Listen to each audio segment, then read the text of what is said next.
What's the big deal about LinkedIn prospecting for financial advisors? Well, with so many other social media platforms, including much newer ones like TikTok, is LinkedIn actually the best place to spend your prospecting time and dollars? Let's take a look.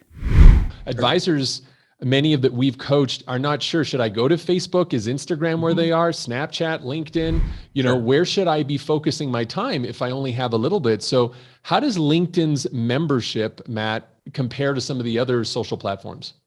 Yeah. So first of all, we are very proud at LinkedIn that we are consistently voted as the most trusted social platform. So that is incredibly important to us. And that's important for advisors and insurance professionals because we also have to worry about things like reputational risk. So you don't see LinkedIn in the papers, right? In the same way as you do some of the other platforms. So we value that trust that our members place in us. It is true, you named some other platforms. All that play an important role in the social media landscape. It's true that many of those platforms are actually much bigger than LinkedIn. That's a fair statement. Facebook's membership dwarfs LinkedIn's. But we ain't small, right? We're up to 830 million members globally. I believe that's about 208 mil in the United States alone. But where we are different, and why it's so critical in this particular space is we do have the most educated membership. There's been third-party research done that compared the membership profiles of the major platforms. We are the most educated. We have the most affluent membership. And therefore, these are members that have the most assets, have greater insurance needs. So, we would argue, and I think our existing clients tell us that LinkedIn is the premier place of the platforms to do business. It's encouraging to hear that, I know that LinkedIn had commissioned Cogent to do a similar study some years back. We've quoted it a lot to kind of help drive the movement to LinkedIn here at Advisorist.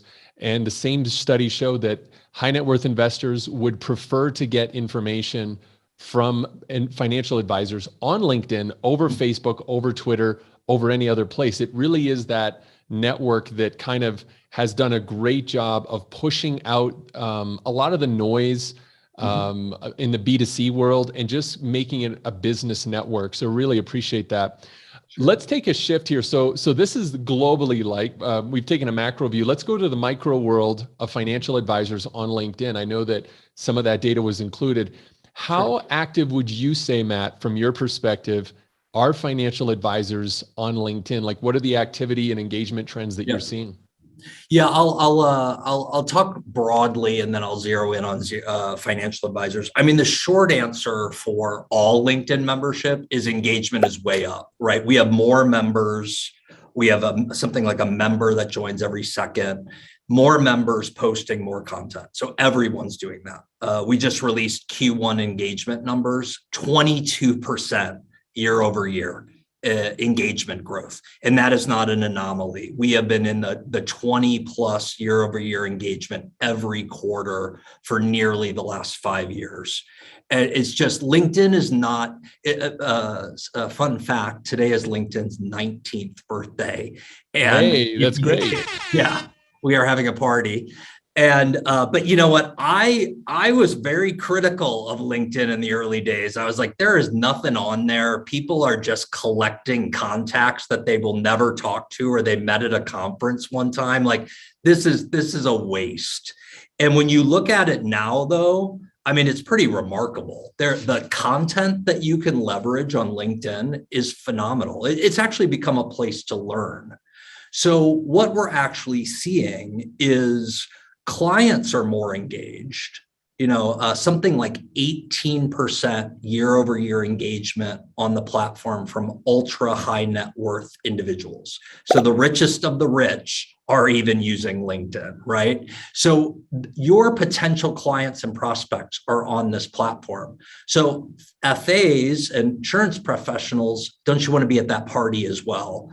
Fair to say this space was very late to the LinkedIn party. That's a very fair statement for some very good reasons, compliance being the primary.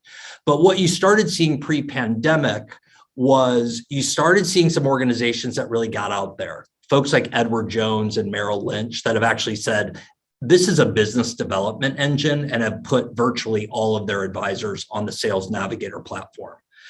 You start to see demographic changes amongst advisors, right? Younger generation, newer to their career advisors that are using more tech. Pandemic threw gasoline on the fire, not surprising. So if you were not using LinkedIn for business development purposes pre-pandemic, you're behind. If you're not using it now, you are really behind. And financial services is actually our fastest growing segment at LinkedIn. This is why I established this business.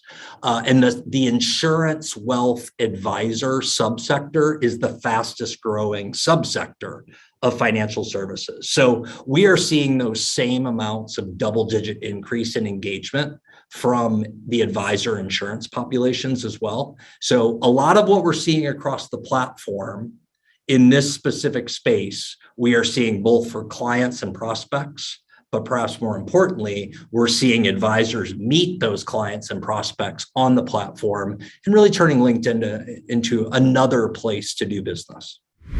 Financial advisors who started prospecting on LinkedIn 5 years ago have built 6- and 7-figure practices. But here's the thing, the train has not left the station yet, my friends. There's still a ton of opportunity to get clients on LinkedIn. So what I want you to do is check the links in the description below and learn how to get started. It is time. And do not forget to like and subscribe for more top-notch content on LinkedIn for financial advisors. See you next time.